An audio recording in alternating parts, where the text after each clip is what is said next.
sur le blog Tester Outdoor. Aujourd'hui, je suis avec Frédéric Brossard, l'un des auteurs du livre Barefoot et Minimalisme, Courir naturel. Bonjour Fred. Salut. Alors, peux-tu commencer par te présenter rapidement aux lecteurs et auditeurs du blog?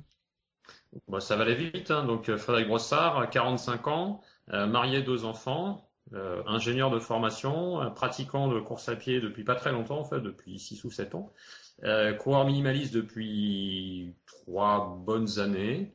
Bon, ma distance de prédilection, c'est le marathon, même si dimanche, j'ai fait un marathon qui n'a pas été très brillant, mais ça reste ma distance de prédilection. Voilà, c'est un peu simpliste. Bon, j'écris aussi sur le site runners.fr. Voilà. Ok, et tu écris aussi pour la revue Jogging International. Alors oui, j'ai écrit un moment pour Jogging International. J'avais créé d'ailleurs une rubrique minimaliste sur Jogging International. Mais là, faute de temps, parce qu'en fait, c'est pas mon métier hein, d'écrire dans les journaux, hein, donc faute de temps, j'ai un peu laissé tomber. Je me consacre uniquement au site Runners. D'accord, ok. Donc, on va commencer avec le barefoot et le minimalisme. C'est deux approches qui sont quand même différentes. Pourtant, on les associe, mais elles sont différentes. Quelle définition tu en donnerais? Ben, en fait, elles sont pas tellement différentes. Et puis, je pense qu'on verra après. J'ai vu les questions de certains de tes visiteurs là du site. Effectivement, il y a des choses à éclaircir. En fait, le barefoot, c'est le fait de courir pieds nus, hein, comme le nom l'indique, puisque barefoot, ça veut dire pieds nus en anglais. Et alors, en fait, le minimalisme, pour moi, alors je vais peut-être en choquer quelques-uns, hein, ce n'est jamais que l'idée de vouloir courir pieds nus, mais sans oser le faire. C'est-à-dire, si tu veux, avoir les mêmes sensations que si on courait pieds nus, mais tout en ayant le pied protégé. Donc pour moi, ce sont deux notions qui sont entre guillemets similaires, pas vraiment identiques, mais similaires. Voilà. D'accord, ok. Et d'un point de vue biomécanique et anatomique, peux-tu nous expliquer pourquoi courir en minimalisme ou en barefoot est bon pour notre corps? Alors, en fait, ce qui se passe, alors on va faire abstraction pour l'instant des termes barefoot et minimaliste. Aujourd'hui, globalement, on va dire qu'il y a trois façons entre guillemets de courir. Il y a une première qui est assez classique, qui est celle d'attaquer par le talon et de faire un déroulé complet du pied, hein. C'est celle que les équipementiers de la chaussure nous vendent depuis 30 ans. Mhm. Ensuite, il y a ce qu'on appelle la foulée médio-pied, qui est celle justement utilisée par les barefooters et les minimalistes, qui est de dire, bah, on n'attaque pas il faut pas attaquer par le talon, mais il faut attaquer plutôt par la zone qui se situe enfin juste après les orteils et jusque sous l'arche du pied. Donc c'est bon, le médio-pied, c'est une mauvaise traduction du terme anglais mid-foot, hein. Donc c'est une foulée relativement à plat, hein, mais vraiment attaquée par cette partie du pied. Et puis ensuite on a la foulée qui est évidemment celle sur les orteils, mais qui est plus réservée aux sprinters, je dirais. Donc on a ces trois types de foulées. Et donc la foulée barefoot et minimaliste suppose justement d'utiliser la foulée mid-foot et non pas la foulée talon. Alors cette foulée est la foulée entre guillemets naturelle, c'est-à-dire celle pour laquelle le corps humain a été conçu pour courir sans artifice. D'accord. Pourtant, toute la communauté scientifique, comme tu l'as dit, aussi les marques de chaussures ne sont pas tout à fait d'accord sur cet avis. D'après toi, d'où viennent les blocages, hein? Alors en fait, ce qui se passe, c'est que je dirais le sport de masse, c'est quand même une notion relativement récente, hein, puisqu'il y a, je sais pas, il y a une trentaine d'années, les gens allaient pas courir comme ça par plaisir dans les parcs, hein. Donc quand les équipementiers ont senti qu'il y avait ce marché du jogging qui prenait de l'ampleur, ils ont cherché des solutions pour que tout le monde puisse courir et de façon simple. Et en fait, la solution que ces équipementiers ont imaginée, c'est de courir justement avec une chaussure extrêmement amortie sur le talon, qui fait que, bah, je dirais, on enfile sa chaussure, on va courir, et puis finalement, c'est assez facile parce que, bah, on se prend pas la tête, on n'a pas mal aux pieds, comme ça, et puis, bah, on peut aller courir. Par contre, je dirais, ce choix de dire, bah, il faut attaquer par le talon puis dérouler le pied, ne repose sur aucun fondement scientifique. Et donc ça fait 30 ans qu'effectivement on dit aux gens de courir comme ça, mais il n'y a pas du tout, il n'y a jamais eu d'études scientifiques qui avaient été faites sur le sujet. Et puis en 2009-2010, le professeur Lieberman de l'université d'Harvard, professeur de biomécanique, a démontré qu'en fait la foulée sur le médio-pied était beaucoup moins traumatisante en matière d'impact des forces, des forces de contact au sol, que la foulée sur le talon. Et je dirais c'est à partir de là que la démarche barefoot minimaliste a pris de l'ampleur. Euh, Par contre, il faut quand même savoir que cette foulée, la foulée médio-pied dont je parlais tout à l'heure, est quand même à la base de méthodes d'apprentissage de la course à pied telles que natural running ou bien key running, qui elles existent depuis une dizaine d'années. Donc il y avait quand même des gens qui, depuis une dizaine d'années, en dehors des réflexions barefoot et minimalistes, avaient commencé à s'interroger sur quelle était la foulée idéale. Et eux avaient déjà dit, bah, c'est pas la foulée sur le talon. Voilà. D'accord. Dans ton livre Barefoot et minimalisme, tu dis que l'on doit retrouver la foulée innée de l'enfant. Euh, Ouais. Pourquoi doit-on le prendre en exemple? Ben, en fait, si tu prends un enfant bon, qui sait marcher évidemment, mais qui a jamais couru et à qui on n'a jamais mis de chaussures avec des gros talons et tu lui demandes de courir, ben, tu vas t'apercevoir que naturellement, il va courir de façon très déliée et sur le médio-pied. Tu lui demandes de courir pieds nus évidemment, et pour lui, ça va lui sembler complètement naturel parce que c'est un réflexe qui est inné. Et en fait, ce qui se passe, c'est qu'après cet enfant, ben, je dirais, il va vivre dans notre société, donc on va lui mettre des chaussures. Puis quand il va faire du sport, on va aussi lui mettre des chaussures de sport. Et finalement, quand il va se mettre à courir au sens running, jogging, je dirais, il aura été déformé par toutes ces années de port de chaussures. Alors qu'en fait, naturellement, un enfant, et c'est bon, les gens qui ont, s'il y a des auditeurs qui ont des petits enfants, ils peuvent essayer. Pour l'enfant, c'est complètement naturel de courir sur le médio-pied, avec le corps relativement droit, le haut du corps très souple, les genoux légèrement pliés vers l'avant pour bien amortir les chocs, et puis faire des tout petits pas très rapides. C'est complètement naturel en fait. D'accord. En France, bon, le minimalisme, il arrive, il débarque, on va dire qu'il est récent comme mouvement. Pourtant, Mmh. outre-Atlantique, il existe déjà depuis plusieurs années, notamment aux États-Unis. Comment l'expliques-tu qu'ils aient autant d'avance sur nous? Alors en fait, ce qui se passe, c'est que tout à l'heure j'évoquais des méthodes d'apprentissage de la course à pied comme key running ou bien natural running. Ça fait une bonne 10 ou 15 ans où les Américains s'interrogent sur quelle est la bonne façon de courir. Et donc je dirais il y a des gens, donc Danny Dreyer par exemple pour key running, qui a mis en œuvre une méthode qu'un certain nombre de personnes ont suivie. Et puis le phénomène barefoot minimaliste est arrivé là-dessus par l'intermédiaire du livre de Chris McDougall dont tu as parlé sur ton site. Et puis les gens, si tu veux, ça a évoqué quelque chose pour eux parce que McDougall, bon, évidemment jusqu'à présent les gens couraient pas pieds nus, mais McDougall dit bah voilà, courir pieds nus, bah c'est courir sur le médio-pied, c'est être souple, etc. Et puis les gens ont fait le lien avec toutes ces méthodes d'apprentissage qu'ils connaissaient, que nous on ne connaît pas parce qu'en France il n'y a pas à ma connaissance, il n'y a pas du tout de stage key running ou de stage natural running. Donc dans l'esprit des Américains, il y avait une continuité, une logique avec des choses qu'ils connaissaient. Alors que chez nous, c'est pas du tout le cas. Et on observe qu'en Allemagne, par exemple, ou au Royaume-Uni, qui étaient des pays qui étaient déjà un petit peu au courant également de ces méthodes d'apprentissage de la course à pied, le phénomène minimaliste a pris beaucoup plus vite que chez nous. D'accord. Et aux États-Unis, les débats sont chauds, voire très agressifs entre les pros minimalistes et les anti. En France, quand le minimalisme va prendre de l'ampleur, tu crains pas que les débats deviennent aussi virulents? Je pense pas, parce qu'en fait, ce qui se passe, si tu veux, c'est que aux États-Unis, ces débats ont eu lieu au départ. À l'époque, il y avait pas, je dirais, les équipementiers n'avaient pas encore intégré ce phénomène, n'avaient pas commencé à travailler sur le sujet. Nous, comme on est en retard, en fait, je dirais, le débat, il va avoir lieu, mais quand l'offre produit qu'on va trouver dans les magasins va être relativement développée. Là, on voit toutes les marques quasiment ont sorti des chaussures, bon, soit minimalistes, soit entre guillemets courir naturel.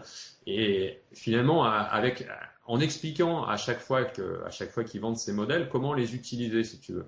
Et donc finalement, les gens qui vont se mettre à la démarche vont intégrer ça dans une logique qui paraît cohérente. Alors qu'aux États-Unis, quand c'est apparu, on avait encore tous les équipementiers qui refusaient de dire, bah voilà, en fait, on vous a menti. Enfin, c'est pas qu'on vous a menti pendant 30 ans, c'est pas vrai. Mais voilà, pendant 30 ans, vous avez dit de courir sur le talon, maintenant il faut courir sur le médio-pied. Nous, on n'aura pas ce débat, si tu veux. Parce qu'en fait, on arrive après la bataille, entre guillemets, et puis il y a du matériel, il y a des réflexions qui ont eu lieu, il y a pas mal il y a des écrits qui ont été faits, et je pense que nous, on va intégrer ça un peu plus naturellement que ce qui a pu se passer aux États-Unis. Ouais, mais comme tu le dis, depuis des années, les podologues scientifiques, il y a des marques aussi, beaucoup de marques de running, de chaussures de running ou des chaussures de trail, qui nous vendaient l'amorti comme la solution idéale, enfin presque pratiquement idéale. Il n'y avait pas quand même des signaux d'alerte pour dire qu'on allait dans le mur ou qu'on faisait fausse route?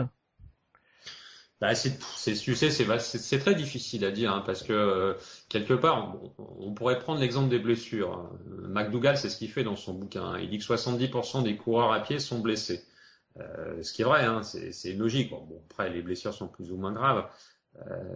Maintenant, quelle est la poule, quel est l'œuf, quoi? Est-ce qu'on peut attribuer 70% de ces blessures au fait qu'on court sur le talon avec de l'amorti, ou est-ce que finalement c'est pas tout bêtement parce que la course à pied, comme toute activité sportive, elle est traumatisante. Donc après dire, effectivement, il y a tout plein de blessés, donc l'amorti est mauvais. C'est un raccourci que certains ont fait, mais qui est pas forcément le bon. Et de même qu'il n'y a pas d'études scientifiques qui montrent que courir sur le médio-pied c'est meilleur. Donc si tu veux, c'est vraiment c'est difficile, quoi. C'est pas facile de chercher des coupables ou de dire bah voilà, on n'aurait pas dû faire ci, on n'aurait pas dû faire ça. Je pense qu'à la base, les équipementiers, il y a 30 ans, ils étaient sincères quand ils disaient bah voilà, le mieux c'est de courir avec de l'amorti parce que ça permet d'aller n'importe où, de prendre ses chaussures, d'aller courir. Bon, maintenant aujourd'hui, on dit un peu l'inverse, mais je pense qu'il faut pas chercher de coupable, hein. Il faut dire que c'est l'évolution naturelle entre guillemets de la recherche, l'expérience, etc., etc. Ok.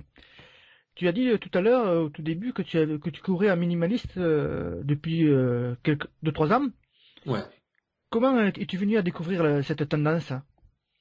Alors en fait, à l'origine, c'est vraiment la curiosité. Je dirais, c'était plus dans l'idée d'écrire quelques articles pour le site internet sur lequel j'écrivais à l'époque. Et puis c'était aussi la période où il y avait le phénomène Vibram Five Fingers qui prenait de l'ampleur. Et donc naturellement, j'ai voulu essayer ce type de chaussures que je trouvais assez amusant pour en parler sur le site internet, hein. Et puis, c'est vrai que j'ai pas accroché au Vibram. D'ailleurs, je me suis cassé le pied en Vibram, donc j'ai vraiment pas accroché. Par contre, après, derrière, je me suis intéressé non seulement, je me suis intéressé à ces chaussures, puis j'ai regardé un petit peu quel était le phénomène qu'il y avait autour. Et puis j'ai vu qu'il y avait aussi d'autres modèles. J'ai vu qu'il y avait quand même une tendance de fond. Et c'est là où je me suis dit, bah tiens, je vais peut-être essayer d'autres chaussures minimalistes. Alors au début, c'était des chaussures très ésotériques, hein, de petites marques américaines, hein, puisqu'il y avait qu'elles qui en faisaient. Et puis au fur et à mesure, j'ai modifié ma foulée et je me suis rendu compte que j'étais beaucoup plus à l'aise pour courir, beaucoup plus léger sur mes appuis et puis finalement relativement plus performant parce que j'ai quasiment gagné 30 minutes sur le marathon parce que je suis passé de 4 heures, de 3h40 à 3h10 en passant des chaussures amorties aux chaussures minimalistes.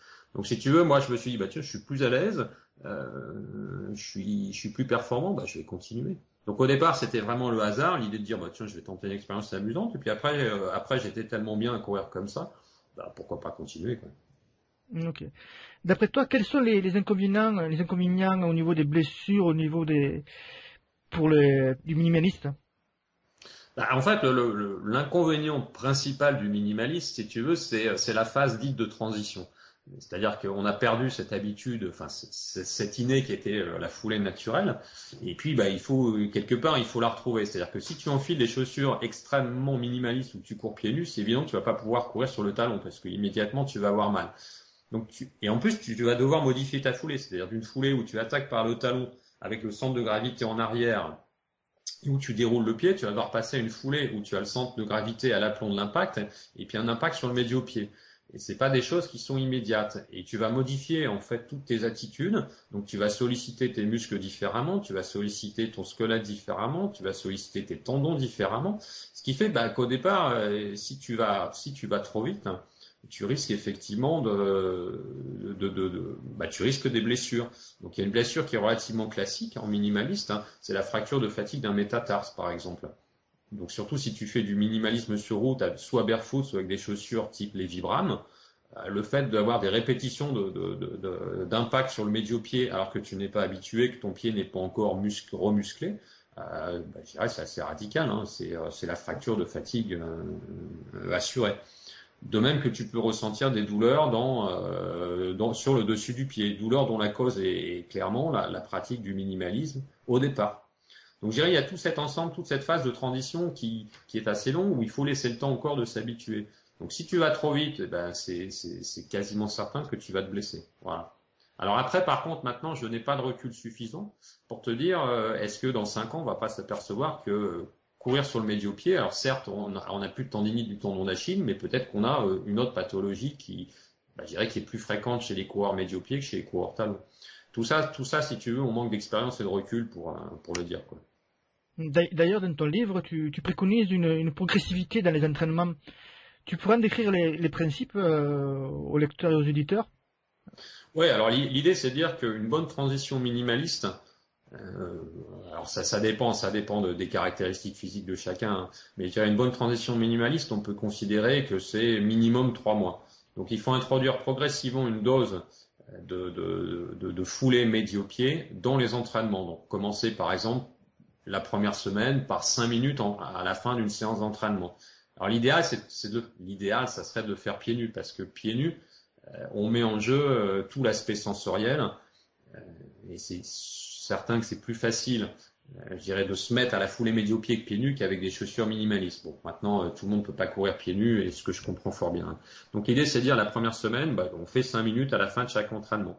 Et puis la semaine d'après, on va rajouter 5 minutes. Donc on va faire 10 minutes à la fin d'un entraînement, de chacun de ces entraînements. Et puis ainsi de suite, un quart d'heure, 20 minutes, etc. Jusqu'à arriver à peu près à être capable de courir une demi-heure, 40 minutes en chaussures minimalistes ou pieds nus avec une foulée à peu près correcte. Et là, on peut passer en 100% minimaliste. Justement, lorsqu'on arrive au dernier palier, parce que c'est le dernier palier, le palier des 2 séances de 30 minutes, tu dis que l'on peut abandonner d'alternance chaussures classiques et chaussures Ouais. minimalistes. Mm. Mais par exemple, pour un coureur qui court plus de 5 heures par semaine, la marche, elle n'est pas trop haute à passer? Oui, la difficulté, elle est là, si tu veux. L'idéal, alors c'est ça aussi qui peut un peu freiner les gens, c'est que logiquement, quand on veut faire une transition minimaliste, il faudrait se consacrer qu'à la transition minimaliste. C'est-à-dire quelque part, il faudrait quasiment abandonner l'idée de faire des entraînements, de préparer une compétition, etc., de façon à pas mélanger toutes les choses. Alors maintenant, c'est vrai que c'est pas facile à dire. On va pas demander à quelqu'un, écoute, pendant 3 mois, tu cours 5 minutes chaque semaine, quoi. Ça paraît un peu ridicule. Bon, l'idée dans ce cas-là, c'est de dire, la transition minimaliste, je l'allonge. Je la fais, au lieu de la faire sur 3 mois, je vais la faire sur 6 mois, quoi. Mais c'est vrai que c'est un inconvénient. Ça veut dire ça, si tu veux, c'est comme un apprentissage, quoi. Ça t'oblige à réapprendre quelque chose qu'avant tu faisais d'une certaine façon et qu'on te demande de faire d'une autre façon. Donc, je dirais, il y a forcément, effectivement, des inconvénients, quoi. Hmm. D'ailleurs, par rapport au courir pieds nus, il y a une idée que je m'étais faite, une idée préconçue. On le voit dans les clubs d'athlétisme notamment, ou des clubs de foot, de rugby, courir pieds nus sur l'herbe. Et tu dis que c'est pas bon. Pourquoi? Non, je dis pas que c'est pas bon. Ce que je dis, c'est peut-être un peu mal écrit dans le bouquin. Ce que je dis, c'est si tu veux faire une transition minimaliste, en fait, il faut éviter les interférences entre le pied et le sol. C'est-à-dire celui qui veut vraiment courir pieds nus, s'il réintroduit une espèce d'amorti, donc qui là est symbolisé par l'herbe, un amorti entre son pied et le sol, finalement, ça n'avance pas à grand-chose. L'idée, c'est vraiment que le pied soit au contact direct d'un sol plat et lisse, et que toutes les informations sensorielles en provenance du sol soient directement communiquées au pied sans intermédiaire, quoi. C'est ça que je dis. Mais courir pieds nus sur de l'herbe, oui, oui, pourquoi pas. Mais pas dans le cadre d'un apprentissage voulu vers le barefoot, quoi. D'accord. Et bon, on voit que les équipementiers, ils arrivent maintenant à vendre, à nous proposer des modèles de chaussures minimalistes. Quels sont les critères d'une vraie chaussure minimaliste? Parce qu'on entend de tout, on voit de tout sur le web, quand on parle avec les commerciales, tout ça. Ouais, tu as tout à fait raison. Alors en fait, la question qu'il faudrait se poser, c'est vrai que c'est une réflexion sur laquelle je suis en train de travailler là, que j'ai pas assez développé dans le livre parce qu'à l'époque je l'avais pas encore. La réflexion, c'est donc de dire, finalement, c'est pas tellement de parler d'employer le terme minimaliste, hein, qui a été choisi de façon un peu malheureuse, c'est de se dire quelles sont les meilleures chaussures pour pouvoir courir sur le médio-pied. Alors, partant de là, on imagine bien qu'il y a un critère fondamental, c'est qu'il faut que la chaussure elle soit flexible sur l'avant du pied. Enfin, au moins que la semelle soit flexible, de façon à ce que tu puisses poser le médio-pied et puis pouvoir redécoller sur le médio-pied. Il ne faut pas que ce soit un bloc, quoi, ta semelle, parce que sinon tu vas pas pouvoir le faire. Donc il y a déjà ce premier critère qui est la flexibilité de la semelle sur la partie avant. Alors après, deuxième critère qui est important, c'est le drop, donc le différentiel de hauteur entre le talon et l'avant du pied. Logiquement, si tu veux te rapprocher du pied nu, il faudrait que le drop soit zéro, c'est-à-dire que ta chaussure, il n'y ait pas de différentiel de hauteur. Bon, sur une chaussure classique, on est aux alentours de 12 à 16 mm. Faut-il chercher le zéro drop? Et au départ, j'étais persuadé que oui. Et depuis quelques temps, là, depuis à peu près 3 à 6 mois, j'ai fait pas mal d'expériences avec des drops d'hiver. Et je pense qu'un drop de 4 à 6 mm est tout à fait acceptable. Et d'autant plus intéressant si tu fais des courses longue distance. Parce qu'à un moment, ta foulée va se dégrader et puis c'est quand même intéressant de pouvoir reposer un petit peu l'arrière du pied. Donc ça, c'est deux critères, hein, je dirais la flexibilité de la semelle sur la partie avant et puis le drop de 4 à 6 mm. Bon, 0 pour ceux qui veulent, hein, mais je dirais 4 à 6, c'est raisonnable. Alors ensuite, il y a la largeur de la partie avant, ce qu'on appelle la toe box, donc l'endroit où sont les orteils. Comme on attaque de l'avant du pied, ben forcément le pied il s'écrase et il s'évase.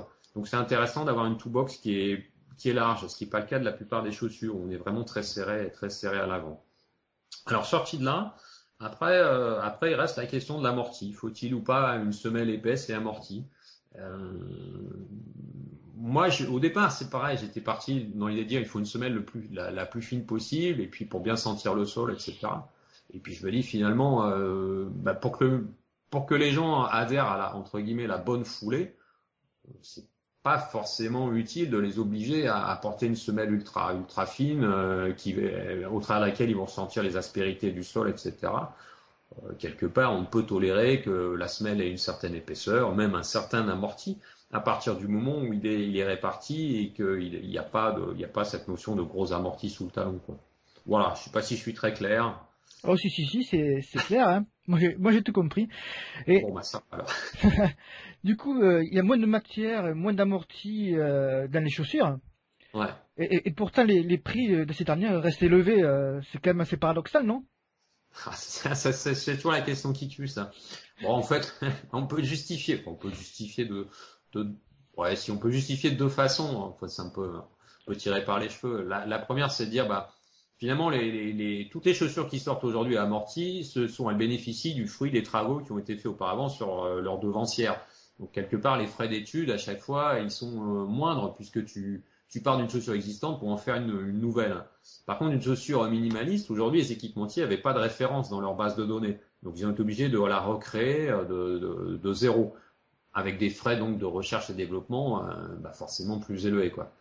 Deuxième explication, au départ, ce marché était réservé à une petite série, enfin un petit nombre de coureurs. Donc quelque part, c'est pareil, tu peux pas amortir sur un nombre de paires de chaussures colossal.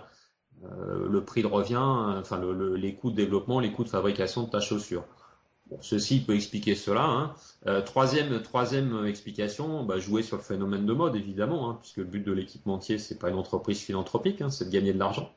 Donc si tu crées un phénomène de mode, ton qu'à faire, tu vends le produit cher, hein, puisque de toute façon, tu sais bien qu'il y a des gens qui vont l'acheter. Bon, on note quand même aujourd'hui que la tendance est à la stabilisation des prix. Alors à part avec des marques comme Vibram, par exemple, qui je trouve fait encore des prix élevés. Maintenant, on arrive quand même à trouver des chaussures minimalistes aux alentours à partir de 80 € jusqu'à 110 €, quoi. Donc on est dans une gamme de prix un peu plus raisonnable quand même. Oui, c'est vrai, ouais. Et en parlant de semelles, tout ça, les podologues, du coup, parce que si on court avec des chaussures minimalistes, on enlève par exemple, moi j'ai des semelles orthopédiques, je dois les enlever. Oui. Du coup, les podologues, ça peut être un peu leur mort aussi, si tout le monde se met à courir en minimaliste. Bah, alors après, oui, alors ça c'est pareil, c'est un autre débat. Aujourd'hui, c'est assez amusant parce que chez les podologues, moi j'y suis de temps en temps avec certains podologues, il y a deux approches. Il y a ceux qui vont rejeter en bloc, qui vont dire ouais, c'est pas compatible des semelles, etc. Et puis il y a ceux qui vont voir le minimalisme comme justement une occasion de redonner au pied sa liberté et sa souplesse. Et puis finalement de mettre de faire mettre donc de considérer cette activité comme des exercices pour corriger un certain nombre de défauts du pied. Et puis finalement de faire porter des semelles, non pas en courant, mais peut-être des semelles posturales dans le cadre de tes activités de tous les jours, de tes chaussures de tous les jours. Donc aujourd'hui, on a ces deux tendances, hein, qui s'opposent clairement. Et c'est vrai que les chaussures minimalistes, logiquement, puisque une chaussure minimaliste n'est faite que pour reproduire le mouvement du pied nu, c'est logique que tu n'aies pas à mettre de semelle dedans, quoi. Alors ça, moi, j'ai pas les connaissances techniques, enfin les connaissances scientifiques suffisantes pour dire à quelqu'un qui a l'habitude de porter des semelles, il faut que tu les enlèves. moi, je conseille d'aller voir le podologue. Alors, effectivement, après, il faut avoir le bon podologue, quoi, qui va qui va être capable de comprendre de quoi on parle, et puis de voir si c'est prudent ou pas de mettre des semelles. Oui. D'ailleurs, tu disais que dans ton livre, euh, que l'entorse de la cheville ne pouvait pas exister si on courait avec des chaussures minimalistes. Oh, j'ai dû faire un raccourci de langage aussi, là. Ou alors c'est peut-être moi qui fais un raccourci de langage. Non, mais j'ai peut-être fait un raccourci de langage. Non, c'était de dire que finalement, quand tu cours avec des chaussures de trail, bon, là, c'était surtout dans le cadre du trail, que j'évoquais ce truc-là. Quand tu cours avec des chaussures de trail avec une grosse semelle extrêmement rigide, c'est vrai que tu sens pas ce qui se passe sous ton pied. Donc, si tu tombes sur une pierre affleurante, bah, ton pied il peut partir à droite ou à gauche et puis te faire une entorse parce que bah, t'as rien senti puisque ta semelle était tellement dure et tellement rigide que t'as rien senti. Alors qu'avec des chaussures minimalistes, si tu veux, ton pied va, entre guillemets, épouser la forme de la pierre, et au lieu de partir en bloc d'un côté ou de l'autre, bah, il va se comporter un petit peu, comment expliquer ça? Il va s'adapter un peu plus au terrain, quoi. Cela dit, c'est pas pour ça que tu n'auras pas d'entorse, hein, j'ai pas dit ça non plus. J'ai dit que les risques étaient un peu moindres parce que le pied épouse mieux le relief et le contour du terrain. Et surtout que tu as plus de sensations et plus de feedback en provenance du sol. D'accord. Alors si tu le veux bien, on va passer aux questions Ouais, des lecteurs. Alors, vas-y. on va commencer par une première question de Sandra B. Ouais, je les ai devant les yeux, là, c'est Ouais. pratique. Ouais, moi aussi c'est pareil, mais je vais la lire quand même. Quand on passe au minimalisme, peut-on continuer à associer les deux approches, par exemple minimalisme sur route plus chaussures de trail? Alors je vais répondre, alors je sais pas si je vais répondre directement à la question, hein. Moi, ce que je dis dans le bouquin, c'est que de toute façon, avant de faire du minimalisme entre elles, il faut déjà bien maîtriser le minimalisme sur route. Ensuite, moi, je considère que si on veut continuer à faire du trail tout en ayant une super foulée minimaliste sur route, il faut alors adopter des chaussures de trail qui soient un peu plus souples que les chaussures que les chaussures habituelles. Bon, je vais prendre un exemple classique de chaussures que tout le monde connaît, hein. Chez Mizuno, par exemple, on a la Cabracan qui est une chaussure extrêmement rigide. Et ensuite, on a l'arrière qui est une chaussure plus légère et plus souple. Alors c'est évident que si on fait, qui est pas une chaussure minimaliste, hein, mais qui est une chaussure beaucoup plus souple. Donc c'est bien que si on veut faire du trail et par ailleurs on fait de la course sur route minimaliste, on privilégiera par exemple le choix de la chaussure arrière que de la Cabracan chez Mizuno. Bon, pareil dans les autres marques, hein, je vais pas citer toutes les chaussures, mais l'idée est un peu là, quoi. D'accord. Et il y a une deuxième question de Sandra B d'ailleurs. Alors, quelle progressivité adopter pour passer de la chaussure aux pieds nus? Ah, Bah, c'est ce que je disais tout à l'heure, hein, c'est entre 3 6 mois. Je sais pas si tu connais Christian Harbers, là, qui est le président de la Barefoot Runner Society France. Donc lui qui court entièrement pieds nus. D'ailleurs, il a couru dimanche le même marathon que moi, pieds nus. Lui dit, ça lui a pris une petite année pour être parfaitement opérationnel pieds nus. Et quand il dit parfaitement opérationnel, c'est-à-dire être capable de disputer des compétitions comme il pouvait le faire avant avec des chaussures. Donc il considère qu'au bout d'un an, si tu veux, il est aussi efficace, aussi performant, peut-être même plus, et capable de faire tous ses entraînements habituels complètement pieds nus. d'accord. Voilà. Au bout de 3 à 6 mois, il peut courir un petit peu pieds nus, mais après, s'il veut allonger des distances, s'il veut par exemple viser le marathon comme il l'a fait dimanche, il faut quand même attendre un an, quoi. Oui, oui. Et d'ailleurs, à ce sujet, est-ce qu'il y a une limite en distance pour courir barfoot ou minimaliste? Voilà, je vais encore me faire des ennemis. Je vais dire que oui. Alors certains vont dire ouais, mais machin, il arrive à faire 3 ultras d'affilée pieds nus. Je dis oui, c'est sûr, mais machin, bon, c'est un surhomme. Non, ce que je veux dire, c'est qu'il faut, si tu veux, le corps humain, il a des limites. Donc il faut quand même imaginer que dire à quelqu'un, bah tu peux courir un ultra de 160 km pieds nus. Oui, il y en a qui vont faire, c'est sûr. Mais à quelle vitesse, comment ils vont finir, etc. Je pense qu'il y a des choses que le corps humain sait faire, et puis à un moment, il faut adopter un outil. Tu prends l'exemple d'une vis, tu peux visser une vis à la main, il n'y a pas de problème. Mais si à la fin tu veux la serrer et que ça tienne, il faut bien que tu prennes un tournevis. Donc quelque part, c'est pareil, tu peux courir pieds nus pendant 50 km, mais peut-être que si tu vas en faire 100, bah, à un moment, il va falloir que tu te protèges, il va peut-être falloir que tu rajoutes un tout petit peu de drop pour moins te fatiguer, etc., etc. Alors je sais que quand je dis ça, bah, il y en a, il est vrai, les puristes poussent des cris d'orfraie. Mais moi, je reste persuadé de cette notion que le corps humain, de temps en temps, il a besoin d'un outil pour pouvoir mener ses tâches à bien. Ok, très bien. Alors maintenant, on va passer à une question de Mathieu D. Quelles sont les limites du minimalisme dans la pratique du trail? Ah, c'est pas, enfin, sa question, elle est vraiment, enfin, elle est vaste, hein. Aujourd'hui, alors le minimalisme, si on considère le minimalisme comme, je dirais, toutes ces chaussures zéro drop avec des semelles très fines, etc., c'est évident que aller faire des trails en montagne avec beaucoup de roches, avec beaucoup de cailloux, avec des chaussures comme ça nécessite quand même une pratique extrême. On prend l'exemple d'Anton Krupicka, là, le coureur américain. Anton, c'est lui qui a développé la gamme Minimust de New Balance. Alors, il a développé une chaussure qui s'appelle la MT00, que moi j'ai utilisée sur les Cotral, qui est une chaussure qui fait 110 grammes, qui a pas d'amorti, qui a une semelle extrêmement fine. N'empêche que Anton, quand il court un vrai trail en montagne, c'est pas celle-là qu'il met. Il met une chaussure d'inspiration minimaliste, qui est la MT 110, mais une chaussure qui possède un petit amorti et un petit drop de 4 mm.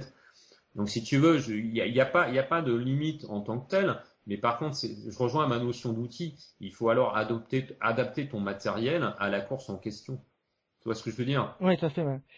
Par exemple, si tu prends une chaussure qui est une chaussure relativement connue, c'est la Salomon S-Lab Sense. Bon, c'est pas une chaussure minimaliste en tant que telle, c'est la chaussure de Kilian Jornet là, mais c'est une chaussure qui s'inspire des bons principes du minimalisme, tout en conservant quand même un petit peu d'amorti et beaucoup de protection.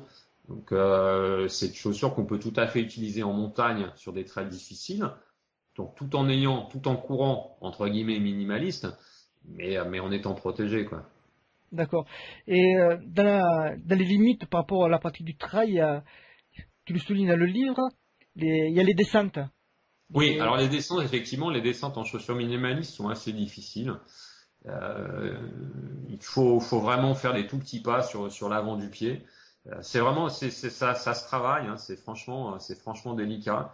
J'ai jamais trouvé de vraies solutions quand je regarde les sites américains des pratiquants du trail minimalistes. Hein, effectivement, les gars, ils ont peut soit courir zigzaguer, bon, alors ça peut marcher sur certains sentiers, hein, soit faire vraiment des tout petits pas, comme une espèce de machine qui tricote.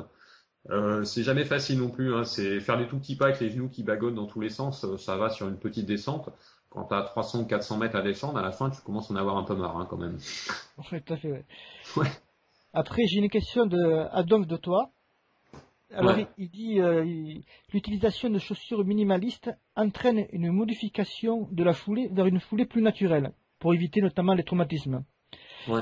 Finalement, pourquoi ne pas simplement enseigner la technique de course, mais en utilisant des chaussures classiques? Et ben, sa question est excellente, hein. Et elle contient même d'ailleurs la réponse quasiment, hein. C'est que quand tu regardes les méthodes comme Key Running ou Natural Running, ils t'apprennent à courir sur le médio-pied. Sauf que courir sur le médio-pied avec une chaussure ultra classique, style, bon, je sais pas, on va prendre par exemple une Mizuno Prophecy par exemple. Je défie quiconque de courir avec une Mizuno Prophecy sur le médio-pied. C'est impossible. Parce que la chaussure est trop rigide, parce qu'il y a trop d'amorti, parce que quand tu vas poser le médio-pied, ben, ton talon il va se poser tellement il y a d'épaisseur sous le talon. Pareil avec les ASICS Kinsey, hein, par exemple. Donc ça veut dire que, alors par contre, c'est pas pour ça qu'il faut aller chercher des chaussures ultra minimalistes. Euh, il faut trouver un juste compromis. C'est ce que je disais tout à l'heure. Si tu as une chaussure classique, enfin d'inspiration classique, avec un drop de 4 à 6 mm, tu peux tout à fait courir avec une bonne technique de course et une foulée médio-pied sans souci. Bon, par exemple, moi j'ai testé une ASICS Gel Light 33. C'est une chaussure qui s'inscrit dans cette finalité. C'est-à-dire que la semelle, ce que je disais tout à l'heure, donc la semelle est souple sur l'avant, le drop est que de 6 mm. Elle est relativement amortie, mais c'est une chaussure qui effectivement te permet de courir avec cette foulée médio-pied sans être gêné. Par contre, certaines chaussures, c'est impossible, c'est infaisable. Voilà. Donc non, on n'est pas obligé d'aller chercher le zéro drop, c'est ce que je disais tout à l'heure. Mais il faut quand même une chaussure qui puisse supporter la foulée médio-pied. Et pour en revenir à cette histoire de chaussures qui puissent supporter la foulée, euh, pour des personnes, des coureurs qui pèsent par exemple 80 ou 85 kilos, Ouais. courir à minimaliste, c'est possible? Oui, alors tout est possible si tu veux. Il y a pas de limite hein, aux États-Unis. Moi, j'ai même vu des entre guillemets des obèses hein, qui couraient minimaliste. Simplement qu'il convient plus le corps est loin de l'idéal entre guillemets inné, plus il convient d'être prudent et puis de prendre son temps. Voilà. D'accord. Donc on revient aux questions des lecteurs. Il y a une nouvelle question de Adolphe de toi. Pour Ouais, lui, c'est un peu le même genre de question que la question. première, ouais. Mais par contre, la première question, en définitive, est-ce que le minimalisme n'est pas en train d'être victime de ce qu'il est censé dénoncer à la base, le marketing, là, avec le phénomène de mode, justement? Ouais, non, mais il a ouais, hein, a tout à fait raison. En fait, ce qui est un peu, ce qui est un peu gênant dans cette affaire de minimalisme, c'est qu'il y a à la fois une notion de bonne foulée, hein, donc qui est la foulée sur le médio-pied, qui est, comme je l'ai dit tout à l'heure, qu'on peut tout à fait acquérir en pratiquant une méthode comme key running, natural running ou post-tech, des choses comme ça. Et puis la notion du minimalisme comme argument de vente de chaussures. Et c'est vrai que c'est difficile de faire la bonne part des choses entre les deux. Et bon, et c'est clair qu'il y a eu une récupération marketing du phénomène minimaliste, sans pour autant, malheureusement, et c'est là où je rejoins un petit peu son message, hein, c'est sans en fait qu'on ait expliqué aux gens euh, que cette distinction entre la bonne foulée et l'outil pour faire la bonne foulée. Tu vois ce que je veux dire? Oui, oui, tout à fait, ouais, ouais. C'est-à-dire qu'en fait, le minimalisme, on l'a pris par le mauvais bout. Voilà, clairement, je vais dire les choses, hein. Le livre de McDougall, il est bien, il est à la fois bien et pas bien, parce qu'il est bien, parce qu'il a fait prendre conscience aux gens que, contrairement à ce que les équipementiers disaient, la bonne foulée, c'est pas la foulée sur le talon.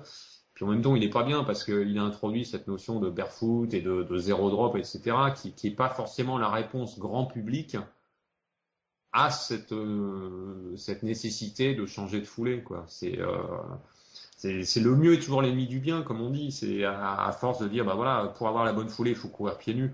Non, c'est pas vrai, c'est pas vrai. D'accord. Alors après, nous avons une question de Sean qui Hmm. dit bonjour, je suis pratiquant multisport, arts martiaux, crossfit, course à pied, vélo. Il y a quelques mois, on déconseillait l'usage de chaussures multisport pour la course à pied. Et maintenant, les fabricants, Merrell par exemple, sortent des modèles minimalistes dits polyvalents avec lesquels on pourrait tout faire. Comment Hmm. un tel revirement est-il possible? Bah là, on va rejoindre un peu l'argument marketing, hein. Alors moi, il se trouve que de façon assez amusante, là, j'ai récupéré une paire enfin il y a une semaine ou deux là, une paire de Merrell multisport.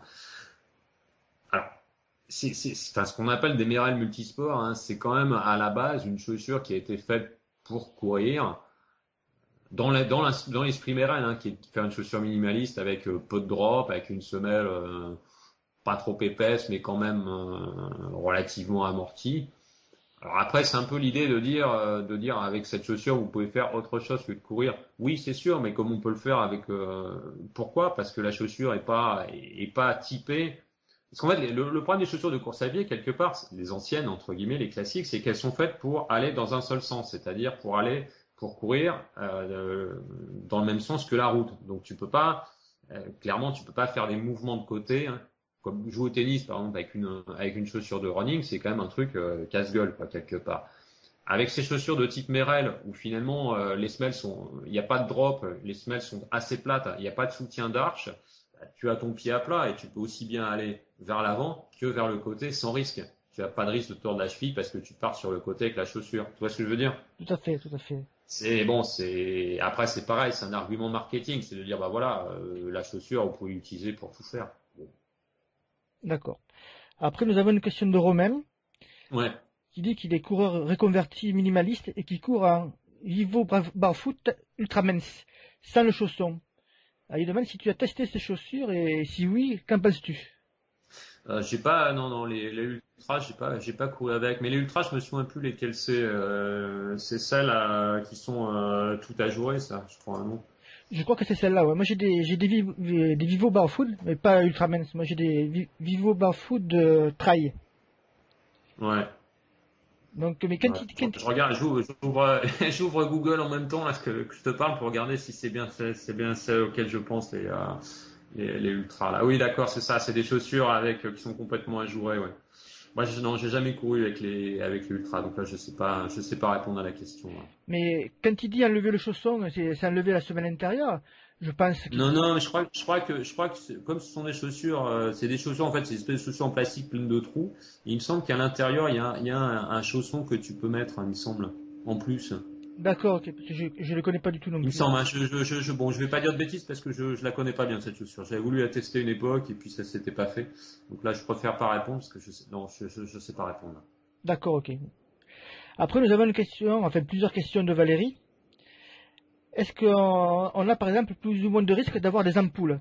Non, pas spécialement. Je dirais si on a des ampoules, c'est parce que la chaussure, enfin, les ampoules, elles sont toujours causées par une inadaptation entre le pied et la chaussure. Donc après, les ampoules qu'on peut avoir, par contre, qu'on n'a pas avec des chaussures classiques, c'est juste sous les métatarses. Mais on n'a pas plus de risque d'avoir des ampoules qu'avec des chaussures classiques. Ensuite, elle me demande si pour les genoux, est-ce qu'il y a pas des risques pour les genoux justement le fait de courir sans amorti ou pratiquement sans amorti? Ben non, parce qu'en fait, quand tu cours avec l'amorti, tu attaques avec la jambe tendue vers l'avant et puis donc quand tu tapes sur le talon, tu as toute l'onde de choc qui remonte dans le genou. Alors que quand tu cours minimaliste avec une foulée médio-pied, ton genou est légèrement plié vers l'avant, ton centre de gravité est à l'aplomb de tout ça et puis je dirais ça, il y a tout un filtrage naturel des ondes de choc qui se passe. Donc non, le genou finalement le genou est beaucoup moins sollicité parce que bon, il est actif et puis surtout il ressent beaucoup moins les chocs qu'avec une foulée sur le talon. D'accord.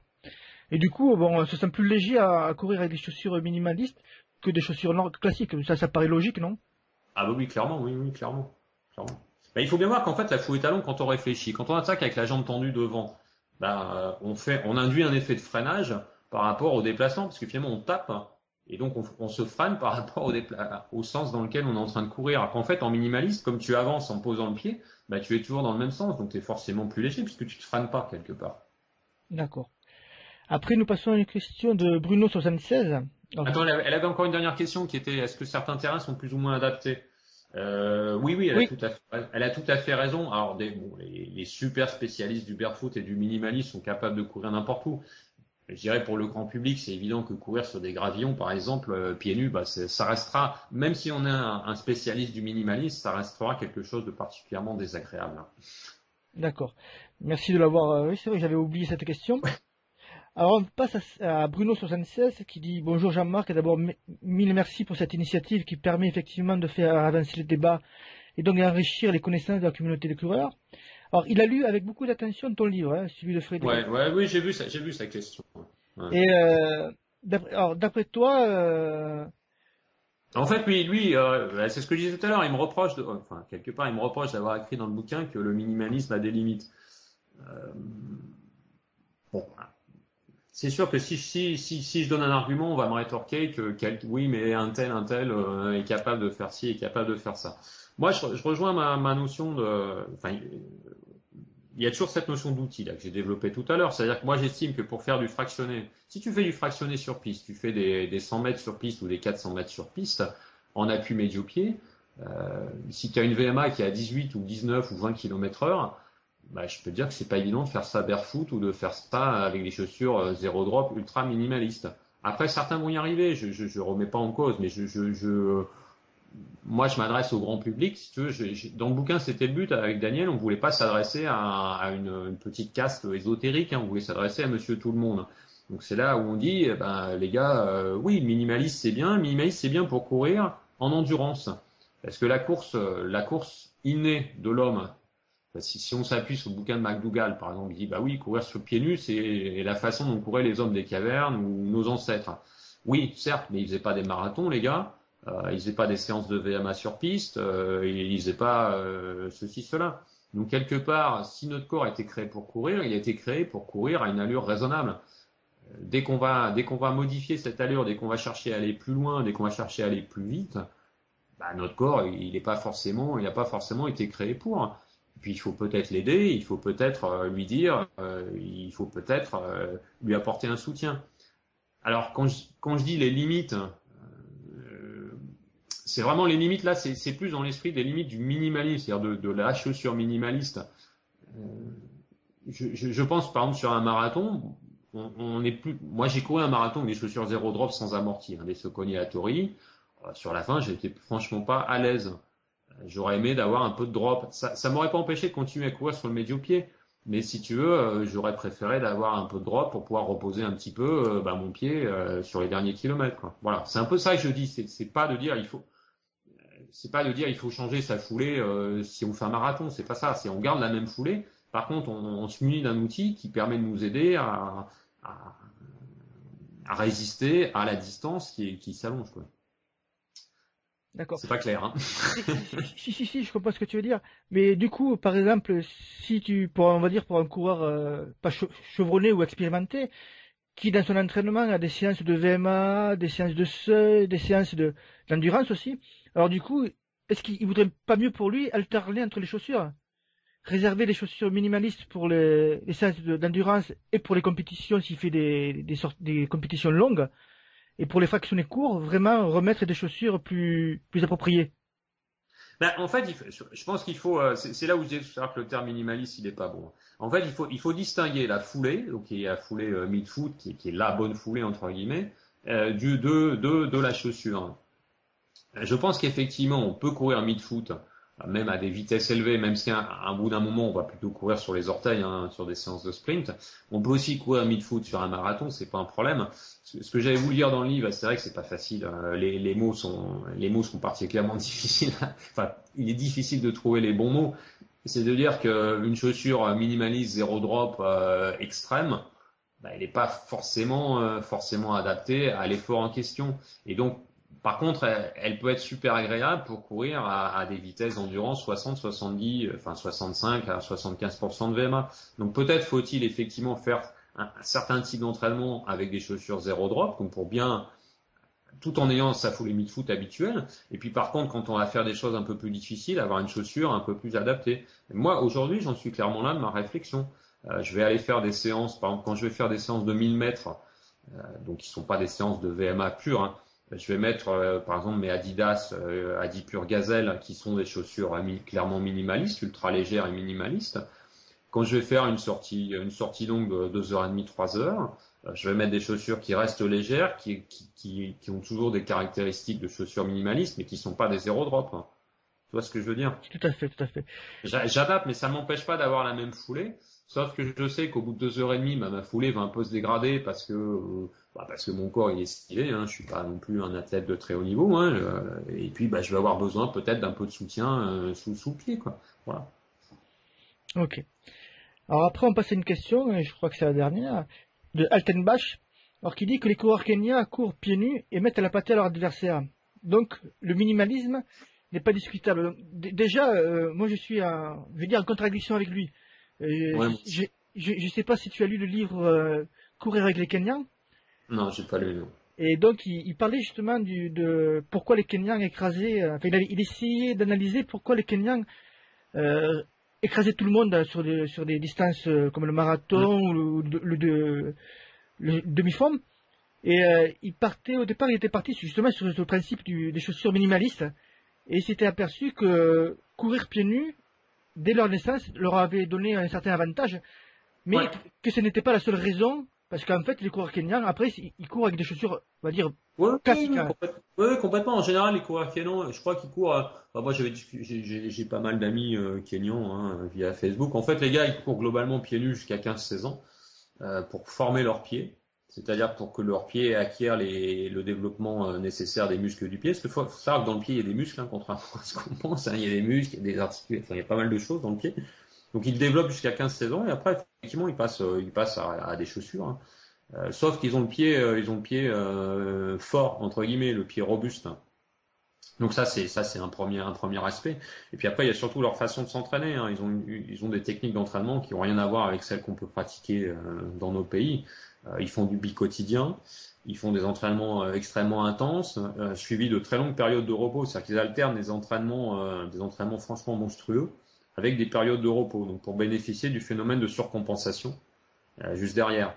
Donc ils ont ces deux trucs, quoi. C'est-à-dire un pied qui a été développé entre 0 et 15 ans, donc qui est fort, qui est musclé, et puis après des techniques d'entraînement qui sont qui elles aussi contribuent à faire que le corps va supporter des efforts plus difficiles pendant plus de temps ou être capable d'aller plus vite pendant un temps donné, quoi.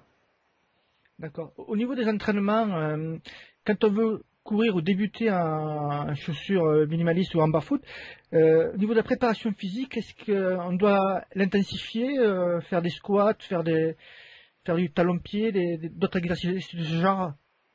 Bah moi j'aurais tendance à dire qu'il faut surtout travailler son pied quoi, parce que le problème du pied c'est que tous les muscles du pied, par exemple les muscles sous le pied large, enfin tout ce qui est ouais, tout ce qui est muscles du pied finalement sont relativement atrophiés hein, quand on marche en chaussures etc.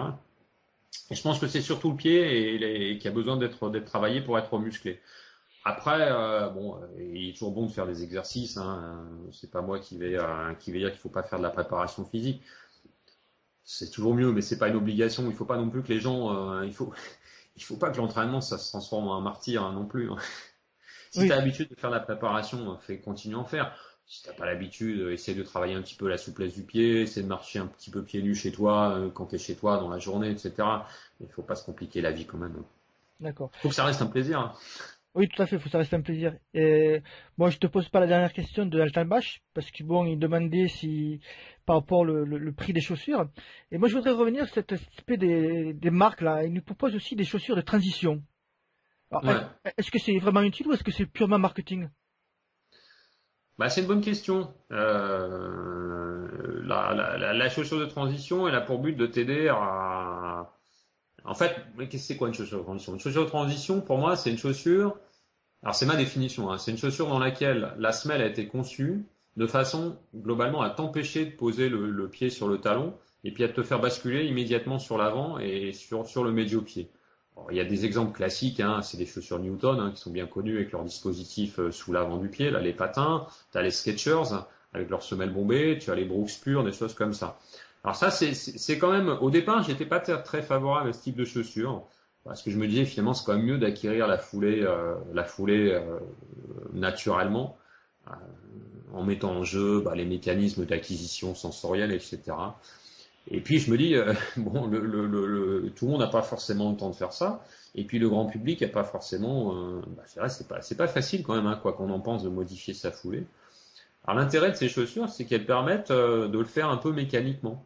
C'est-à-dire que tu vas enfiler la chaussure, tu vas partir courir, et c'est la chaussure qui va t'obliger à bien courir quelque part. Donc, moi, maintenant, j'aurais tendance à dire que ce type de chaussure est quand même un bon outil pour favoriser la transition. D'accord. Mais alors, du coup, on se retrouve avec une chaussure de transition, plus une chaussure Ouais, ça fait minimaliste. beaucoup de chaussures, ouais. Ça fait beaucoup de chaussures et le prix enfle parce que du coup, les chaussures de transition justement sont assez chères quand même. Si je regardais un petit peu sur Internet, elles sont quand même dans le haut de gamme, quoi, 150 euros grosso modo. Ouais, mais bon, tu prends le cas de la Skechers, par exemple, les Skechers, elles sont à 80 euros, donc c'est pas très cher quand même. Hein. Ouais. 80, mais c'est vraiment, c'est quand même un outil intéressant. Moi, bon, quand je l'avais testé, personnellement, j'étais déjà trop minimaliste pour qu'elle me plaise, mais j'ai recommandé ce type de chaussures à plusieurs personnes, dont un gars qui pèse 80 à 82 kilos, là. Et puis eux ont trouvé qu'effectivement ça avait nettement amélioré leur foulée. Et puis derrière ils sont passés à des chaussures plus minimalistes, mais plus classiques entre guillemets dans le minimalisme, quoi. Tu vois, c'est plus des chaussures que tu vas utiliser pendant une phase donnée, par exemple 6 mois. Et après tu vas passer à des chaussures qui vont avoir un drop plus réduit, etc. Mais tu vas pas garder ta chaussure de transition, quoi. D'accord. Pour en revenir au livre que tu as écrit en collaboration avec Daniel Dubois, Ouais. Barfoot, minimalisme et Corée naturelle, comment vous est venue l'idée d'écrire ce livre? Bah en fait, tout à fait. C'est vraiment par hasard aussi. Euh, Moi, il y a à peu près, c'était l'an dernier, vers avril 2011, je voulais faire un article sur les livres qui existent en français sur le minimalisme. Et donc, parce qu'il existe beaucoup de littérature anglo-saxonne, mais il y avait rien en France. Enfin, il y avait rien, je ne savais pas à l'époque, il y avait rien en français. Donc, j'ai contacté des éditeurs qui travaillent dans le domaine du sport. J'ai dit, bah écoutez, est-ce que vous avez prévu d'écrire des livres sur le minimalisme? Ça m'intéresserait de citer vos ouvrages sur un site internet pour que les gens ils aient des ouvrages de référence. Et tous m'ont dit non, non, on ne sait pas ce que c'est, etc., etc. Et puis, bon, j'avais posé la question à Amphora, et puis Amphora m'a dit non, non, on n'a rien prévu sur le sujet, etc. Et puis 2, 3 semaines après, le responsable en forum me rappelle et dit mais ça vous intéresserait pas d'écrire ce bouquin que vous recherchez? Alors j'ai dit bah oui, pourquoi pas. J'ai pas réfléchi très longtemps et puis je suis parti, je me dis bah je vais l'écrire le bouquin. Et puis au bout de 2-3 jours, je me suis dit oui, mais il y a quand même des choses que je maîtrise pas, typiquement tout ce qui est biomécanique. Moi, j'ai mon expérience de coureur minimaliste, mais j'ai pas les notions scientifiques, corps humain, biomécanique. Et je dis tiens, il se trouve que je connais quelqu'un qui les a, c'est Daniel Dubois, qui court pieds nus et qui est un ostéo, donc qui maîtrise bien tout ça. Donc j'ai appelé Daniel, j'ai dit bah, écoute Daniel, tu veux pas écrire un bouquin avec moi? Et puis Daniel a dit aussi oui tout de suite. On a dû réfléchir chacun 30 secondes en fait, et puis on est parti à l'aventure. Voilà. C'est vraiment le hasard quoi. Ça vous a pris combien de temps pour écrire ce livre Bah alors en fait ça nous a pris, donc on a commencé à l'écrire au moment des congés d'été 2011. Donc Daniel a écrit assez vite. En fait on s'est répartis si tu veux les paragraphes, Daniel et moi, en fonction de nos compétences respectives. Donc Daniel a écrit très très vite, c'est parti. Enfin, c'est pour son premier jet. Hein. Moi je suis un peu plus lent à l'allumage. Moi il faut que je sois contraint par le temps pour me réveiller. Donc moi j'ai mis un peu plus de temps à les écrire. Bon, je dirais Daniel en septembre il avait fini, moi bon j'ai fini en octobre ou en novembre. Puis après il y a eu toute la partie relecture, enfin il a fallu assembler ce que Daniel et moi avions écrit, qu'on essaie de synthétiser, d'avoir le même niveau de langage, que déjà que les gens ils ont l'impression de changer de bouquin chaque fois qu'ils changeaient de chapitre si tu veux. Donc on a refait tout ça. Et puis après il y a eu toute la partie illustration qui elle a pris bon, il y a eu un shooting photo, il y a eu la recherche de visuels auprès de gens qui pouvaient en disposer. Globalement, en février, on avait terminé tout ça et le bouquin est parti chez l'éditeur qui lui a fait la mise en page après derrière. Donc, vous êtes le seul livre qui traite de ce sujet, en fait. Bah, aujourd'hui, en français, on est le seul, ouais. Ouais. Et alors, ce qui est intéressant, c'est enfin, ce qui est bien dans la démarche, c'est que ce soit un éditeur reconnu sur le marché du sport, Amphora, hein, qui a bien voulu éditer notre livre. Enfin, c'est même lui qui a suggéré qu'on l'écrive. Ce qui est un gros avantage par rapport à un webbook ou des choses comme ça, c'est que le bouquin tu le trouves en librairie et puis tu le trouves sur tous les sites de vente style Amazon ou la Fnac quoi. Donc la diffusion est relativement simple. C'est-à-dire celui qui va te chercher sur Google un bouquin sur minimalisme, il va tomber sur ce bouquin-là. Et du coup donc les ventes sont bonnes? Oui, enfin elles sont bonnes. Oui, c'est quand même pas un Marc Lévy ou un Musso. Hein. Non, mais les ventes sont. Honnêtement, je vais dire, je pensais que ça se vendrait à quelques centaines d'exemplaires, il y a quelques personnes, puis finalement on est au-delà des 2000 quoi. Ah c'est bien. Vous avez prévu dans quelques années, enfin, de faire une nouvelle édition après, une édition réactualisée? Je pense qu'il faudra le faire. Parce que il y a des choses, si tu veux, il y a des choses qui évoluent. Bon, il y a déjà toute la partie matérielle, hein, avec toute la, quand tu vois les pléthores de modèles qui vont sortir, c'est quand même intéressant de la remettre un peu à jour. Et puis après, il y a quand même des notions qui sont à préciser, notamment on a vu le débat sur les limites. Et puis après, peut-être de bien distinguer ce qu'on appelle la bonne foulée de ce qu'on appelle le minimalisme. Et peut-être dire le minimalisme, c'est plus l'aspect matériel. Et la bonne foulée, c'est indépendant, quoi. Tu vois, bon, il y a un certain nombre de choses qu'on peut remettre. Puis après, on aura peut-être plus de recul sur la pratique, sur les types de blessures. Je pense qu'il y aura des compléments, mais bon, on a le temps, hein, on va pas faire ça tout de suite. Hein. Il faut un petit peu de repos. Ouais, il faut du repos. Il faut surtout qu'il y ait des infos, si tu veux, il faut surtout que les infos soient disponibles, qu'il y ait des choses nouvelles à apporter. D'accord. Ben voilà, c'est parfait. Je te remercie. Il n'y a pas de quoi. Je te remercie aussi. C'était très sympa. Est-ce que tu voudrais rajouter quelque chose par rapport qui n'a pas été dit ou... Je disais tout à l'heure. Hein, en fait, si, il y a un truc important que je voudrais rajouter. Hein, je vais paraphraser un peu Blaise Dubois, qui est le grand spécialiste canadien du minimalisme. Lui il dit si aujourd'hui vous courez avec des chaussures amorties, que vous êtes bien, que vous êtes super performant, que vous n'êtes jamais blessé, continuez quoi. C'est pas la peine de passer au minimalisme. Maintenant, si vous n'êtes pas à l'aise, que vous vous sentez lourd, que vous vous blessez souvent et puis que vous ne trouvez pas performant, essayez autre chose. Voilà ce que je voulais dire. D'accord. C'est une bonne conclusion alors. Je pense, ouais. Très bonne conclusion. Je te remercie, Fred. Il n'y a pas de quoi. Écoute, passe une bonne journée. Salut. Toi aussi, ciao. Ainsi s'achève cette interview. J'espère que nous avons pu répondre à vos attentes, à vos interrogations sur le minimalisme. Vous pouvez voter pour cet article sur le blog Tester Outdoor ou bien sur la page iTunes. Merci à vous et à bientôt.